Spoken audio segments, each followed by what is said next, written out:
There is a podcast about an island in the North Atlantic where people have been looking for an incredible treasure for more than 200 years.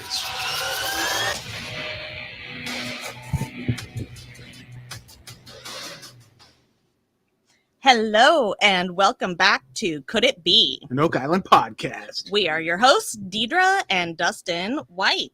Hey. It's Oak Island Day. It's Oak Island Day, and we have something very, very special for everybody listening in today.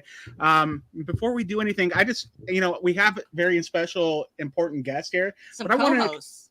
What? Some co-hosts, maybe? Yeah, we have some co-hosts tonight, but I want to do a special congratulations to us first, because this is our 100th podcast. That's true. And we thought we'd make it super special by having some amazing guests tonight.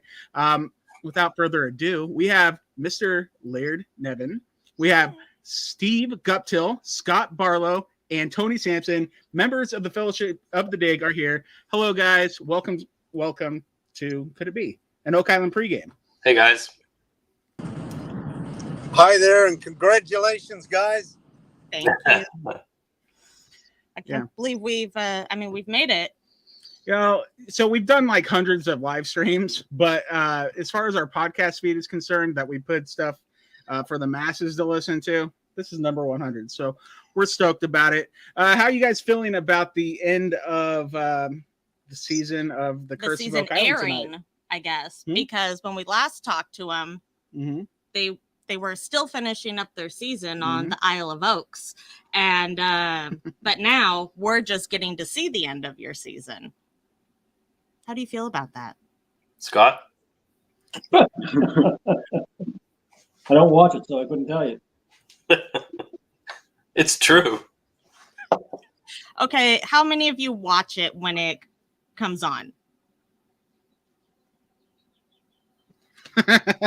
Well, we do. do. Literally have no idea. Why don't we do it this way? We'll do the podcast. You guys tell us about how you feel about it. Yeah. Okay, go ahead. Yeah. So, I mean, that's good. What's the highlight of the season for you guys so far, going into the finale? Surprise fifth can and Stone Roads.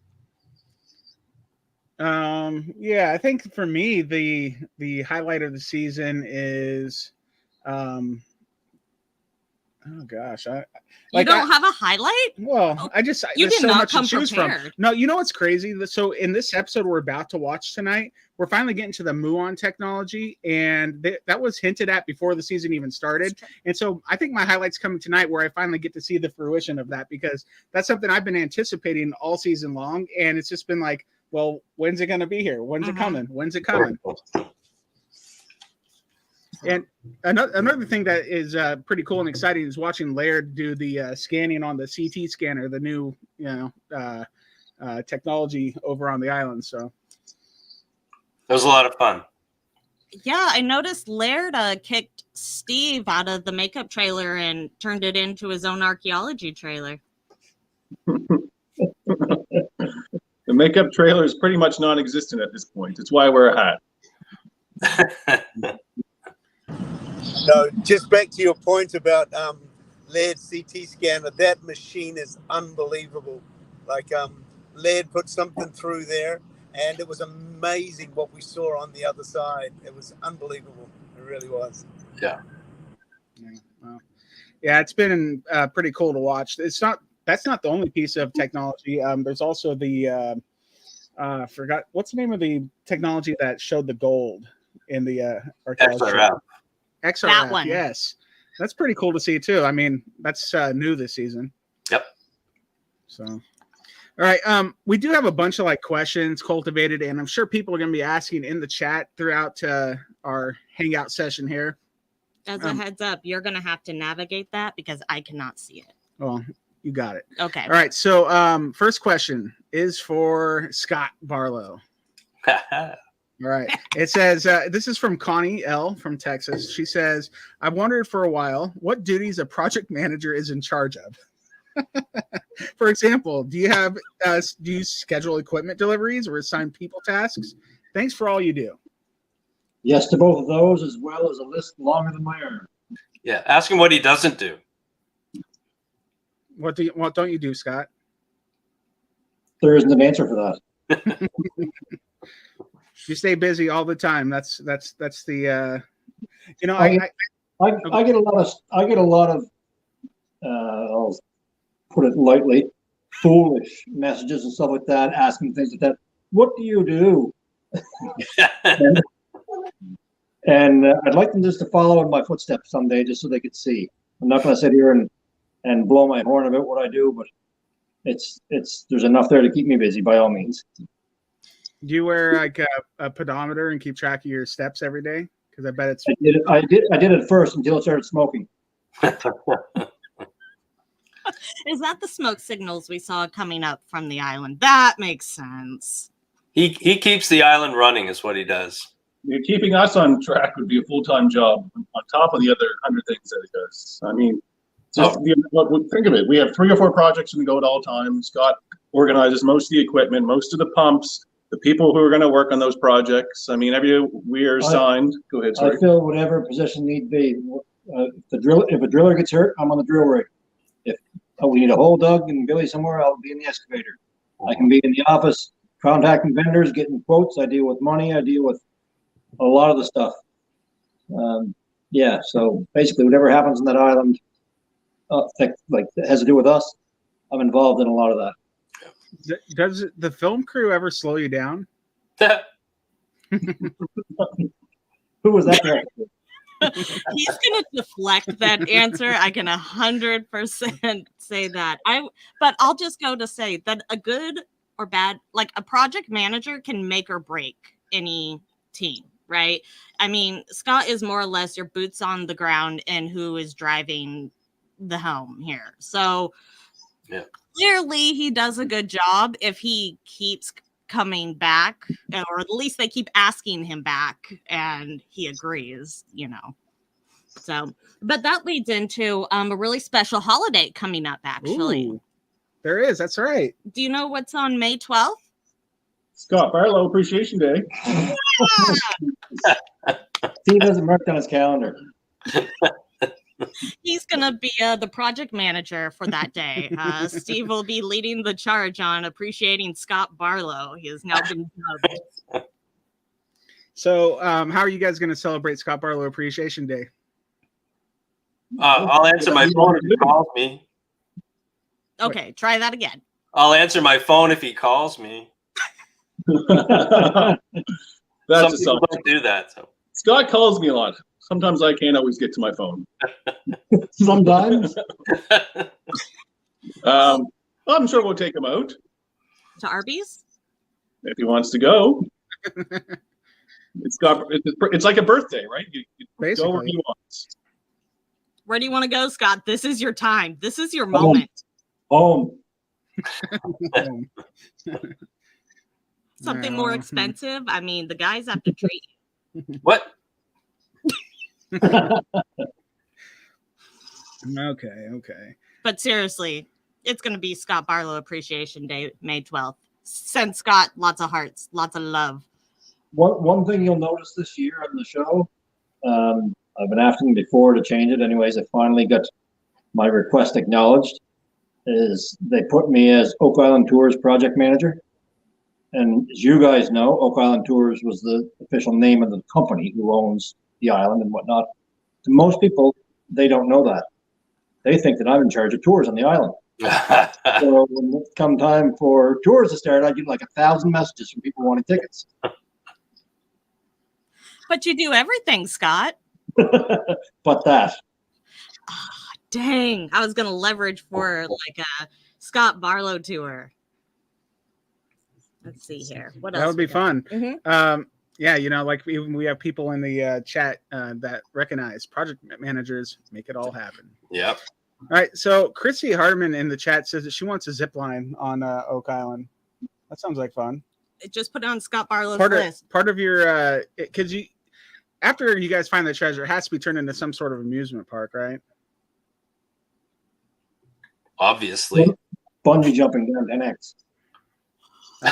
I'd be all over that. That'd be sweet. Actually, that I could. Well, no. As long as there's helmets, because or else you're gonna get rattled around in there. You're gonna be fine. I wouldn't do it. All right.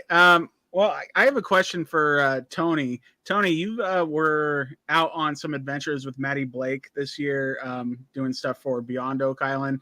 How did that how does that come about is my question. Like, did they just say, hey, Tony, you'd be great for this, or do you approach them with something that you're interested in? Well, the interesting thing is there's so many shipwrecks around the coast of Nova Scotia, and so a lot of them, date back, for goodness sake, to the 1700s, and so you never know. Like I said before, whoever came to Oak Island, they didn't drop out of the sky. In those days, they would have come by ship, and so I believe that some of the Oak Island treasure, or some of the treasures destined for Oak Island, are still on the bottom of the ocean today. And so with things like Newfoundland, it's got a very rich heritage, maritime heritage, lots of stories of pirates and shipwrecks, same as Cape Breton. So Maddie's up for any adventure on the ocean, especially being a diver now. And obviously both him and Rick fell in love with Newfoundland. So I'm just so happy that they fell in love, actually. Although Maddie said that the fish never returned his calls. So, Steve and Scott, do you guys understand that? Because on the Beyond Oak Island, Tony and Rick went to Newfoundland with Maddie Blake, and they all had to kiss a fish. Kiss the cod. Yes. It's a thing. Same as you go to the Yukon, you got to kiss the toe. Yes. Awkward. I'll kiss a fish over a toe. It's sour, right. Human toe and a drink. You take the drink, you touch the toe. Well, you see, if you refuse to kiss the fish, you got to kiss a puffin's arse. We're going fish. Maddie was really committed to that, though. Yeah, he did not want the puffin situation, so he was all in on the fish. Oh man, hey, that makes me think when we're talking about Maddie Blake and Beyond Oak Island. Steve, Scott, and Laird, do you have any interest in joining Maddie on some kind of adventure in the future? I think I'm ready for retirement. We can't have that. They must have found the treasure. No. If they find it, think of how many years of work Laird has left. Sorry, dude. Sorry, we can't let you go. All right, it's all right. I would love to do other stuff. Yeah, I think it'd be a lot of fun. They certainly do some interesting things. We don't, or I can speak for myself, I don't watch the Beyond Oak Island or any of that, but I mean, we hear it from them, right? What they're doing and where they're going and stuff. So it sounds it's really interesting. There's a lot of history up there. Every treasure hunt needs a surveyor, right? I'd have to guess yes, but I don't know. Laird's like, What do I always say? Everything's always negotiable. If you can convince them. Well, you find more treasure with a surveyor, right? Logic says somebody needs to read about. If that's the case, then logic would say that we have the wrong surveyor. Oh, the finale's not over yet.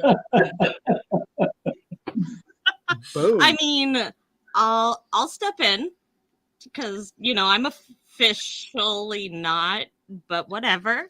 Now, Deidre has like dreams of joining, especially I think Scott and Steve on some kind of crazy adventure through shenanigans. Oak Island. Yeah. It sounds like, Scott's super busy. It sounds like he needed an assistant. He's got Steve. When he answers my call. Oh, so that's why we've seen that other surveyor hanging around the island. Yeah. Steve's just been hanging out with Scott. Oh, Eric, yeah. Yeah. Like we're watching the show and suddenly on like the the guy's name will pop up and it'll say Eric, surveyor, and I'm like, that's what I was quite worried actually. Discussion about it live with everybody else. Yeah. So, anyways, what did you have another one? Oh, I've got lots of questions. Well, go ahead. All right, so Amisha, our friend Amisha from Portland, Oregon, says, do any of you have a normal home life, or is it Oak Island 24/7? I had the last 2 weeks. I had the last 2 weeks off, so I'm cleaning the house. Fun. Yeah. What you don't see is the Ark of the Covenant just out of the shot that Just Laird. over here. Yeah, that's the that's light coming off that side. I know. I've seen the movie. On the back wall there. Yeah. Do you have your breastplate on underneath your shirt? No. Oh, I don't need one. He's missing a gemstone from it. He's embarrassed to wear it. I would say we all have normal lives, but Oak Island is a part of our normal life now. I think that's probably could sum it up for all of us. Oak Island is it's a daily thing, even when we're not on the island. But we all have normal lives. Very yes, good. that would be for me. That would be for you. You're pretty much Oak Island 24/7, and you have a life, right? Laird's the same. Yeah. Tony would be probably a little less than us, but I still think Oak Island is always there. He probably gets almost as many calls. So he's probably every bit as us. It's his business is Oak Island as well. Right? That's right. Yeah. Tony would be every bit. That's right, because his business associated around Oak Island. So I think we pretty much live and breathe it, but we also have normal lives too. Very good.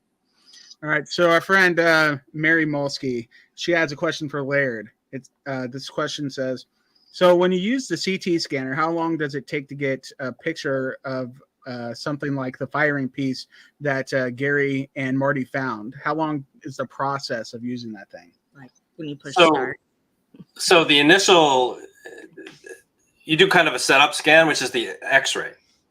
And you can actually tell a lot. You know, I did an artifact for Tony, and just with the X-ray, we could see immediately what it was. So that takes 120 seconds, I think, to do that.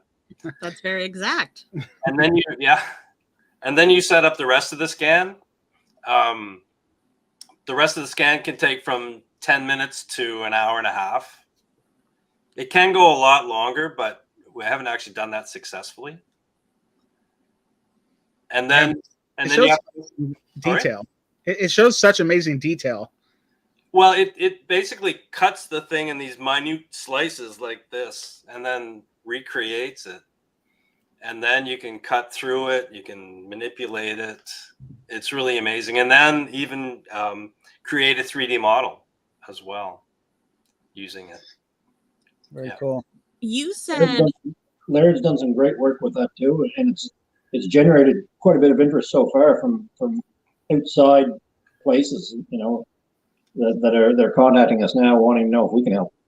I've got some artifacts coming that are pretty exciting, coming from the States. Yeah. That sounds like a Beyond Oak Island episode to me. You never know. There might even be an Oak Island connection. So.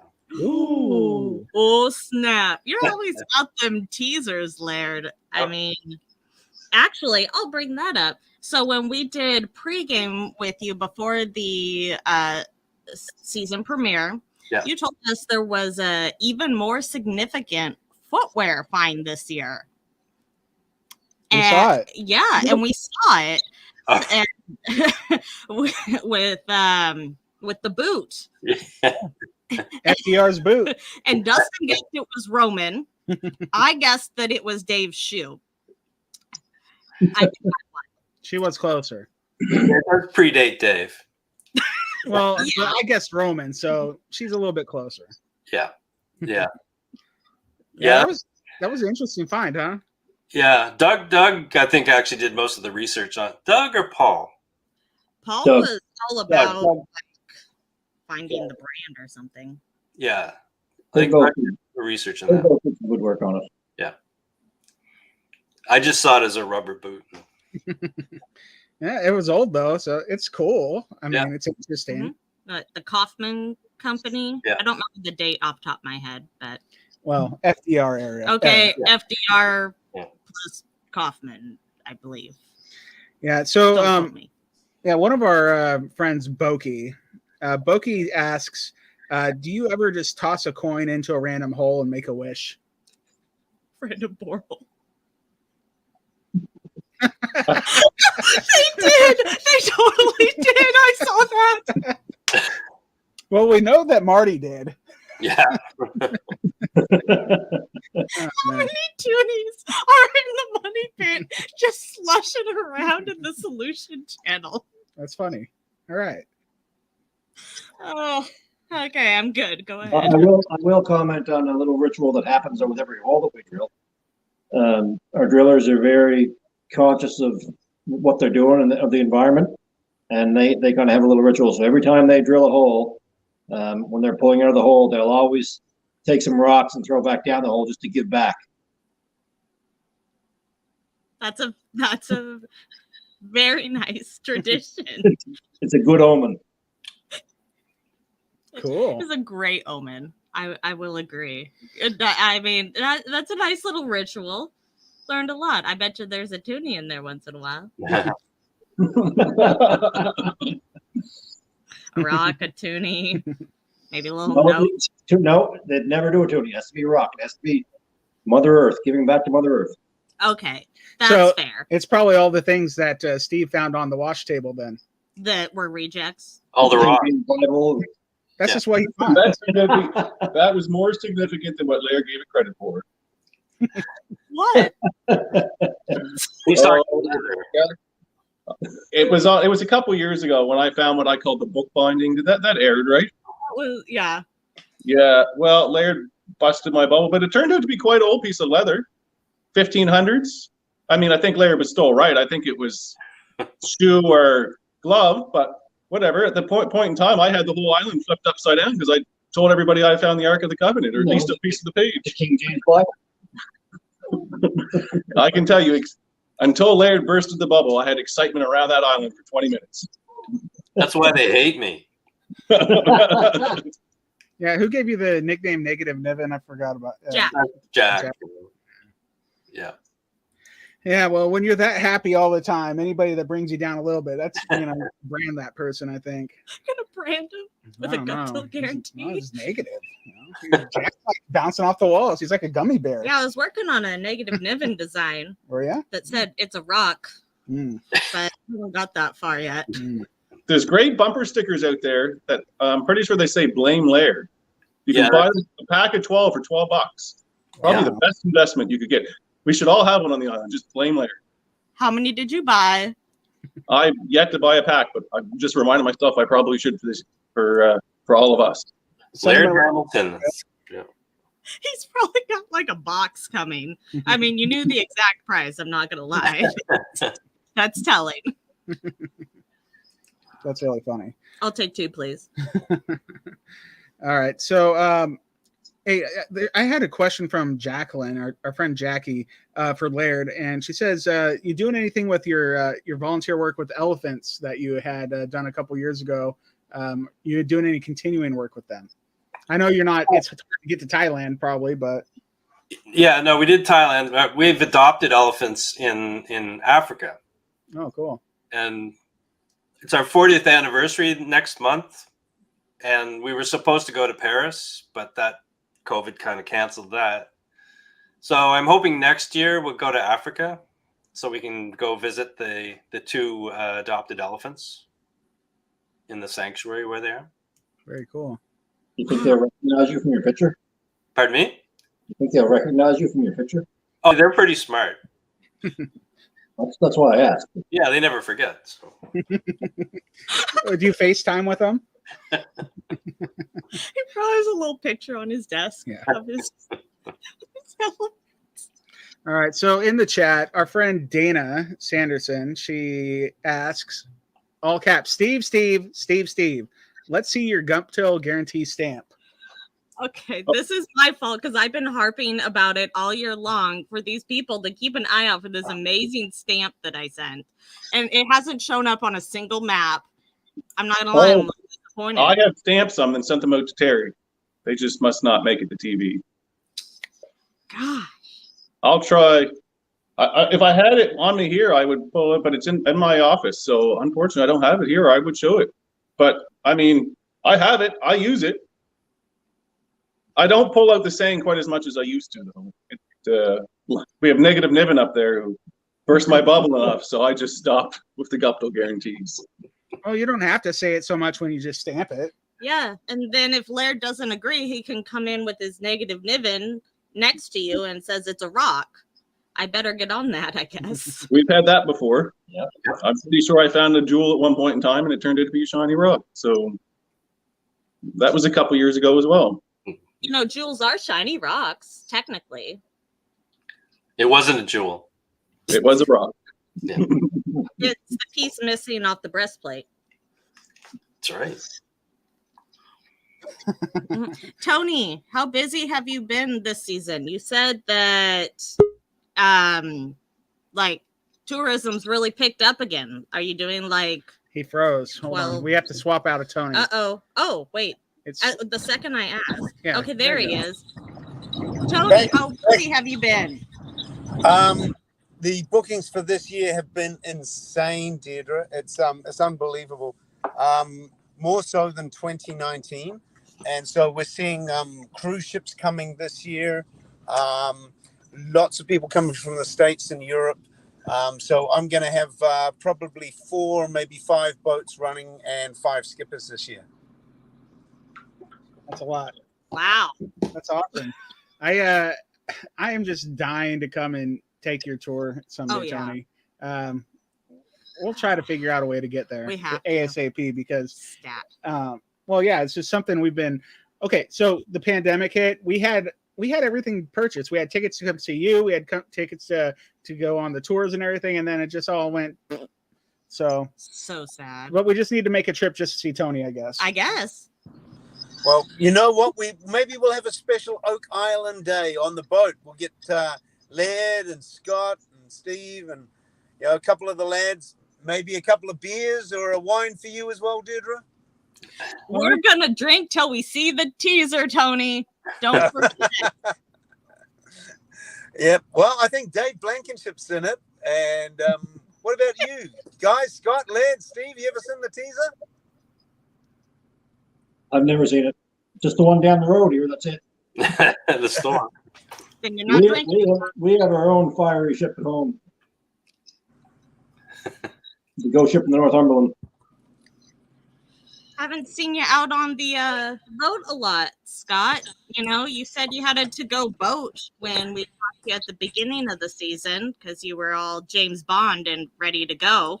Not get out much this year?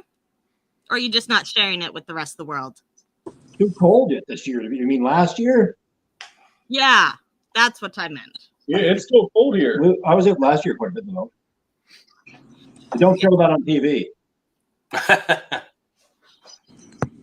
That's fair. Going back to some questions I've got for you guys.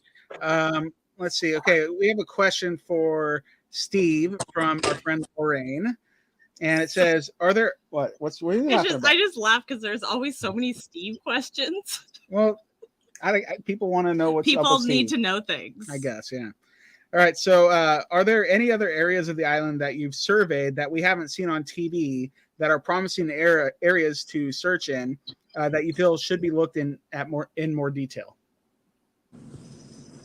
I mean, we can't get into too much because it hasn't aired, but I definitely have particular areas that I like. I talked about this the other day. I really like lot 12 through 20. And I think if I was going to focus on an area, it would be in the swamp all the way to Smith's Cove and South Cove. And that would be where I would focus a lot of resources. I also like lot 8 because of some of the anomalies we picked up this year. Most of that is here over the last couple of years. But if you gave me unlimited resources, I would spend it almost all of it in lot 8, just a little bit in lot 8. And then I go heavy on the swamp, Money Pit, Smith's Cove, South Cove. And I think that is where you can put everything together. And like I said in previous years, and it's aired, and I've said it on this podcast, some of these roads that we want to find or we have found, I'd spend a lot of time investing into finding these. I know, some of the other guys might not be as gung-ho, but I like the roads. I like the stone road in the swamp. I try to chase that upland, and I chase some of these side path roads, what I call the Oak Island Interstate. I think if you can follow that, it would tell a lot of answers. Well, they go somewhere, right? So they had to have a purpose. Yeah. I mean, the last few episodes of the show have seen a lot of the beginnings of work on lot 8. And so hearing you say that makes me kind of excited. Like, what's coming to lot 8? I mean, what have you guys What do you know? It's lot 8 is looking up. Yeah. Yeah. Tonight's going to be heavy on lot 15, I think, from the commercial. So I like lot 15 as well. Right, the Stone Road itself is on lot 15, and it points up lot 15, parallel to the property line. So what was deemed by David McGinnis as a possible pine tar kiln, we're seeing there's a connection there, and that will air tonight. So that's in the commercial. It shows Alex running the OKM, Billy and I, and Gary and Marty are out digging it one day. I think Scott was there too. I think tonight's going to go heavy on that, from what I've seen in the commercial. So I really like lot 15. There's something in lot 15 that we should be chasing. Steve likes the eastern side. I like the East Drumlin, that's right. Swamp East. Swamp East. Is that an actual direction, Swamp East? I don't know. Isn't that where Steve got into that little spot? And he's like, "Oh, I found the clearing over here," and it's like a 1 foot by 1 foot square. The Eternal Optimist. Oh, that was good. You don't remember that? He does not. What was that about? Come on. It was about the between Corian and Chris had given them the 2 spots, the 2 mounds, and he went to the west side. Oh, was it the west side? Yeah, because they already had been to the east side, so they went to the west side, and there was no mound, but where they wanted them to look, he's like, "I'm gonna go in this little clearing." Yeah. It was not a clearing. It did not count. It was good TV though. It was good TV. All right. So I've got a question for Laird here from Lorraine also. You've answered some of this, and we know most of your professional life is Oak Island, but she just wants to know: do you have any archaeological digs anywhere else that you go to at all, or that you're interested in going to? It's all Oak Island right now. If I had the choice and the freedom, I would do World War I archaeology in Belgium and France. Probably. Very cool. Yeah. What was it? There was it a Beyond Oak Island last year, or was it something else where they had they had something in France? I thought then connected to Laird somehow. That connect. Whoa! Yeah, I don't know. I don't remember. But I do have a question for Laird, because he gave us this wonderful thing at the pregame at the beginning of the season, and we learned about the book of stuff Steve Guptill says. And he gave us some of my favorite quotes of all time. And I'm just wondering if you had any other favorites that you wanted to share with us. Oh, PG Laird. Most of them are X-rated, actually. Okay, so you're gonna have to organize your chapters, I think, by ratings. Well, I think the X-rated would probably be the best selling. True, but at least you know which ones you can share with who. Look at him dive into it. I love a pretty limited audience. It's a long list. Oh, he actually has the book on hand. Yeah, okay. It's actually an ongoing thing. People keep track of everything I say wherever I go. So a camera guy will send Laird a text of something I said, or Scott, or Charles. Sent me one today. That's awesome. Here's one of my favorites. He says, "What's wrong with me? Laird's got a book."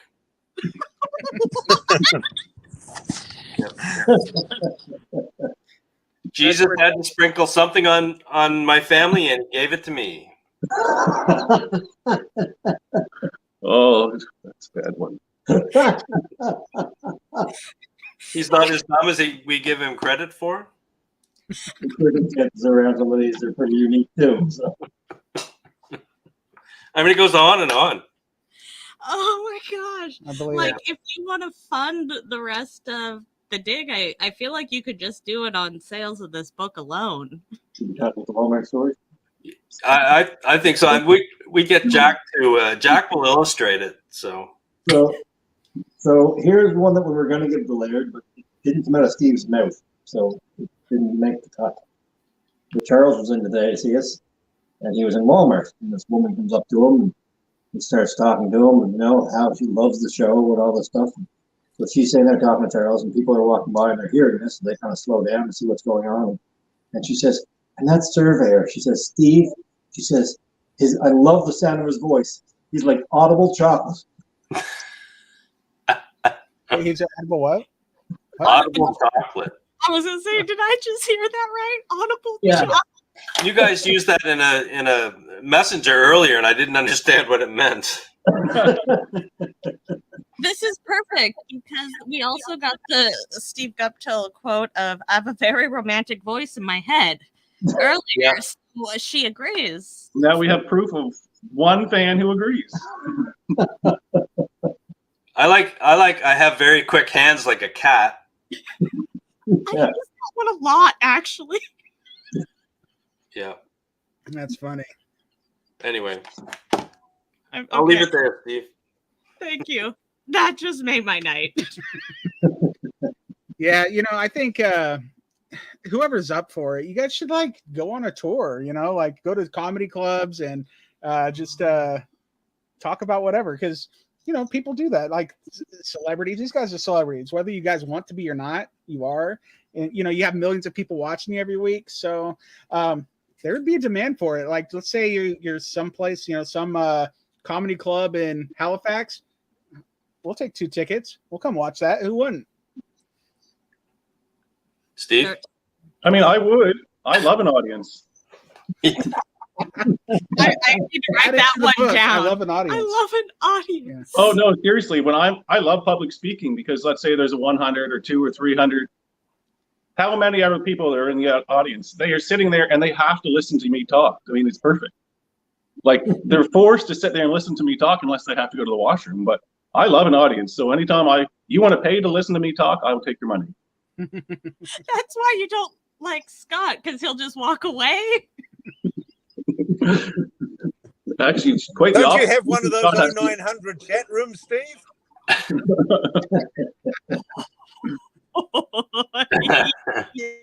Those 0900 chat rooms, buddy? Well, I mean, I do have a romantic voice, so it makes sense, right? There may or may not be a couple of people on the island, and Steve may or may not be one of them. But sometimes you have to tell them to stop talking and listen. It's so funny. Oh my god! I just see Steve's new Twitter handle, Audible Chocolate. Should do it. That's so funny. Oh gosh. Man. So actually this is perfect right here from Lauren in the chat. She says a new tour for Tony Sampson, the Oak Island Comedy Boat Tour. Do it. That's free money for you guys. People will pay oh my gosh, people will pay for that. Easy. Do it, Tony. Okay, we'll have to see what we can put together this year, eh, guys? I'd be up for it. I'm in. I'm buying out the boat. I like public speaking as much as Scott does, I think. Yeah. Scott I think you might like it more than I do. That's so funny. Well, from what I understand, Tony is a pretty good singer, so he can kind of serenade everybody, right?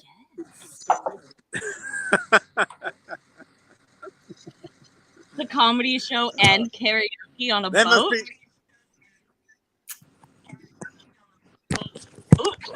Uh-oh. You all right?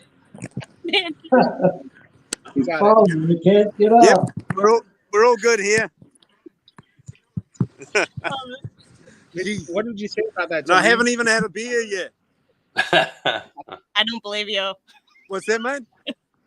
So what do you think about this this idea we just came up with the comedy tour boat with you on a microphone doing some singing, some karaoke?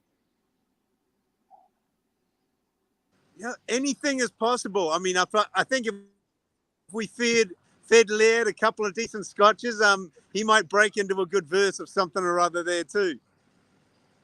I've got some right here. I'm so in for this. Excellent. Do you want to take a couple of shots and sing us a song then, buddy? Not yet. No, Steve's a cheaper drunk than me. Yep. I love that. Yeah. Oh, Scott. Scott, you're great. Listen, two beer Steve is your favorite Steve. Yeah, it's kind of. I'm the worst. Yeah, so I went with Deidre to a hockey game about a month ago, and she had like 2 beers or 2 were they ciders?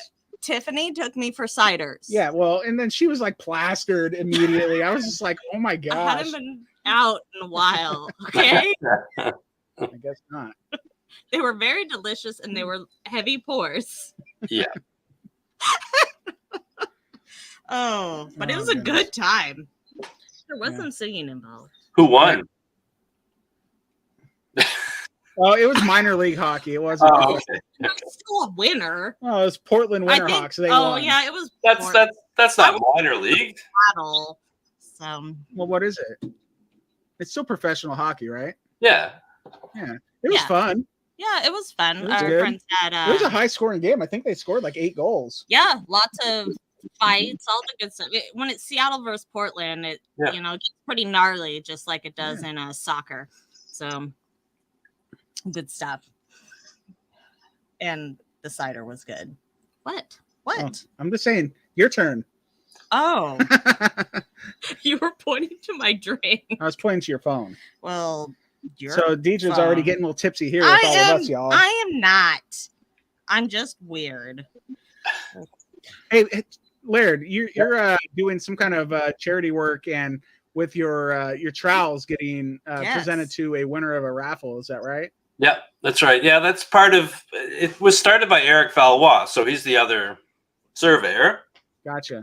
And he asked me to be part of his team. Yeah, so it's a 100-kilometer bike ride in October, raising money for cancer, specifically to the Isaac Walton Killam Hospital in Halifax. Oh, yeah, cool. so kind of trying to incentivize it and raise whatever I can to help the cause, because almost everybody we know has been touched by cancer. So yeah. Gotcha. Sorry, well, that's very, very cool, and it's something that's it. We'll put up we've already shared the link before, but we'll share the link again because I think every $5 you get an entry. That was right. Yeah, and that one's going to be up soon, and then I'll put more stuff up. Sweet, very cool. Love it. All right, so Deidre's like over here eagerly like flipping through her maps that she took screenshots of, or not her, Steve's maps. Yes, I have a real problem. Okay, so because I was trying to figure out, I didn't get a chance to go back. When we talked to them initially on November 2nd, I was trying to figure out whether or not they had put down the 5th caisson yet, because I couldn't remember if it was mid-October or mid-November that they had put it down. Okay. Wanted to know if they were holding out on us. I was working on that, but you interrupted me. But that's okay. I'll allow it.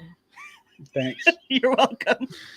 Yeah, so that was really surprising to the viewers, though, because we had been hearing all season we're going to do, at most 4 big caissons down in the money pit, and then we got the surprise 5th one. So it's fun for us to see.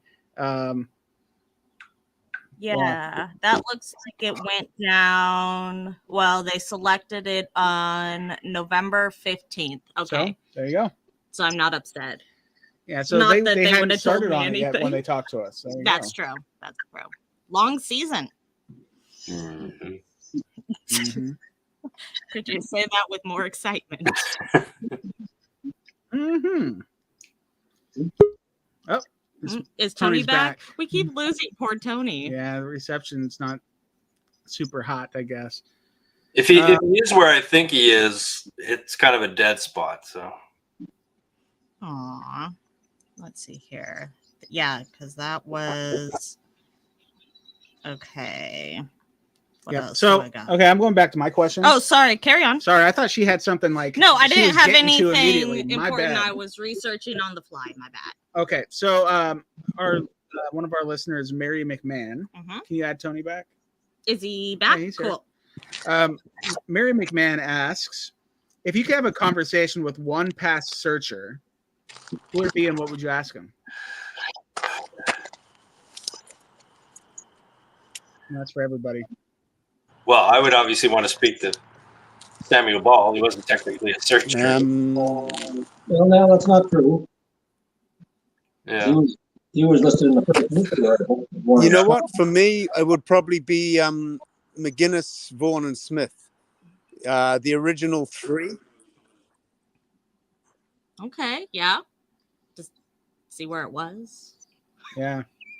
I mean, then you'll know where, because I remember when they were talking about the pine tar kiln in the last season, Laird said, yeah, and there was all these stories about seeing lights from the island, and that's what it could have been, the pine tar kiln. And then like the production just ran with that. They're like, yes, Laird is behind this. Yes, they put their stamp of, Laird has a stamp of approval. And so that was awesome. But yeah, that whole like knowing exactly where the money was like at the beginning would be pretty outstanding. Let's see here. James Plato would be one of the people you'd want to talk to, or Professor Hamilton maybe. Just because we don't have nothing from Professor Hamilton, we don't have his records. But Plato was the big mystery. He's the one that gave up everything to try to get his chance to do it. Right? I mean, the time whenever there was jobs were scarce and you were supporting a family, and he had a good job, walk away from that just on a chance. That speaks to something real there. It's a really good point. For me, it would be a twofold. One sad would be the Restall family. I think the Restall family had a lot of secrets. They had a lot of information. They left us good information. And then for me, it'd be the Halifax company, and that's because it was a Guptill in the Halifax company. So I was not the first Guptill on the island. Hopefully he wasn't their surveyor.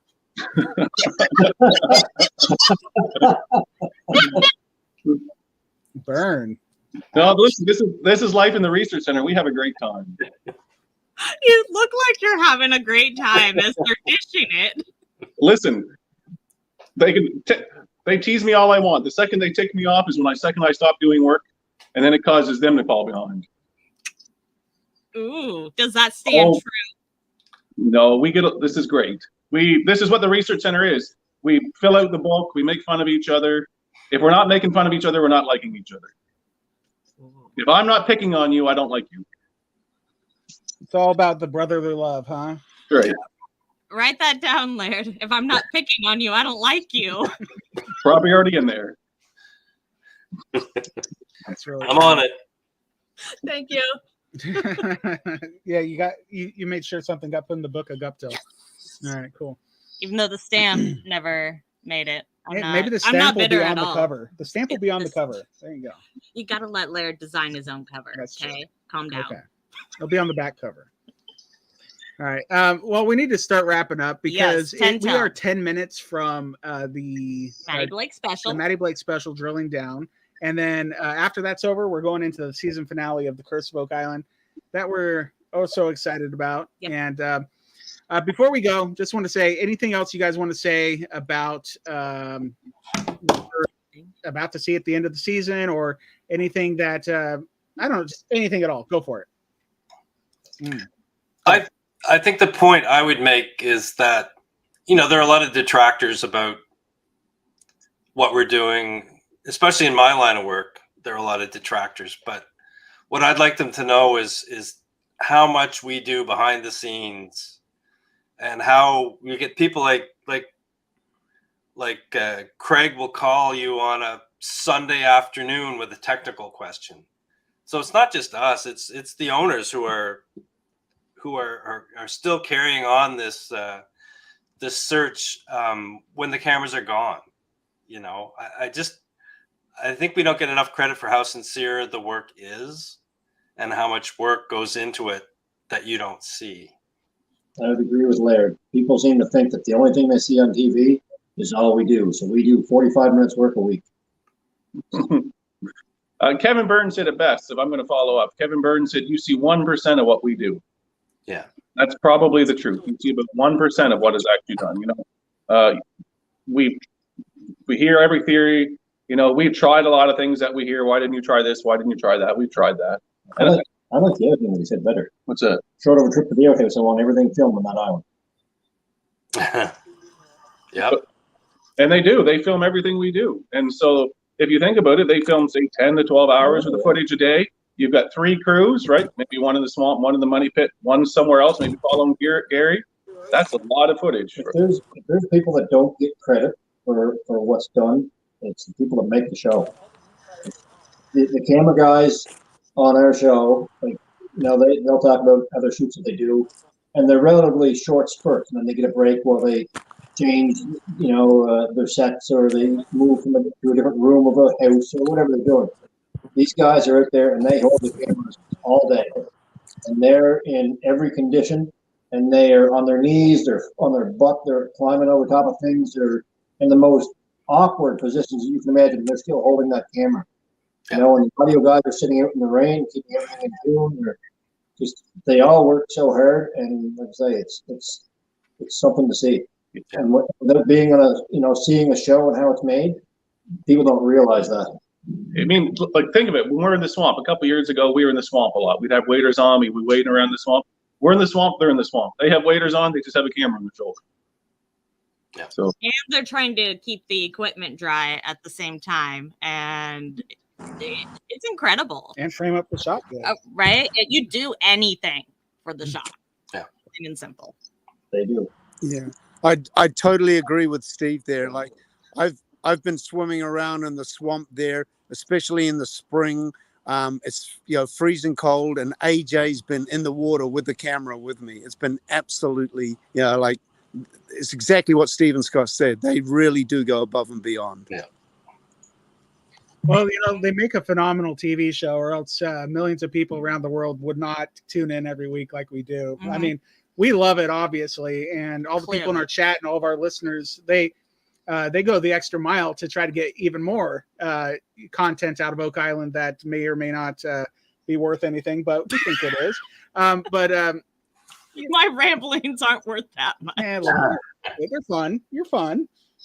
Yeah, I'm pretty funny. I mean, that's cool. No, but I'm just saying, like, we love what you guys do. We love what your crew does. Everybody else that we haven't, isn't here with us today, but all the other crew members, you're all phenomenal, and you're just so much fun to watch. So I just want to say thanks for doing what you guys do, because it is super entertaining for people like us. All right, I think that's kind of it. Yeah, let's wrap it. We only have 6 minutes until the finale starts, so we gotta go let people get their dinner, their snacks, all the above. Yep. So if you're on the East Coast, you get to watch it in 6 minutes. Yep. Everybody else is tapered after that, or you can watch it directly on the History app. Yeah, watch it on the History app if you're not on the East Coast. That way you can watch it at real time with everybody else. All right, so I think that's all. And I want to say, thank you so much to Laird, Steve, Scott, and Tony for being here with us today and making our 100th episode very special, and very fun too. So thanks, you guys. All right, glad we could be part. Thanks for having us, guys, and congratulations on the 100. It's been a crazy ride, and you guys are awesome. Thank you. Have a great evening, everybody. All right, until next time. Could it be? I'm paying you. All right, bye.